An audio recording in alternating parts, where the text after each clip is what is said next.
প্রথমেই জানাই happy independence day, স্বাধীনতা দিবসের শুভেচ্ছা সবাইকে। সবাই নিজেদের মতো মগ্ন থাকুন, ভালো থাকুন, সবাই নিজেকে নিজে ব্যস্ত রাখুন, তা না হলে দেশে উচ্ছৃঙ্খলতা বেড়ে যায়, অত্যাচার, অবিচার, ব্যভিচার সব বেড়ে যায়। নিজেরা নিজেদের মতো নিজেদেরকে সুন্দর রাখুন। হ্যাপি ইন্ডিপেন্ডেন্স ডে, স্বাধীনতা দিবসের শুভেচ্ছা সবাইকে জানালাম অযোধ্যার থেকে। আমি এখন এখানে এসেছি রামজির পুজো করতে।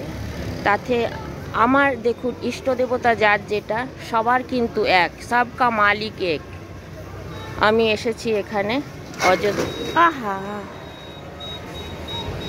অযোধ্যা নগরী আপনাদের সকালবেলায় দেখাচ্ছি।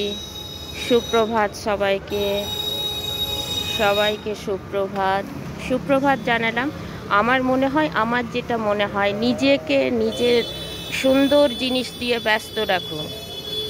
শান্ত মাথা কি বলে না, সেই রকম। ও মা, হনুমানজি দাঁড়াও বাবা, চলে যাচ্ছি, দাঁড়াও বাবা।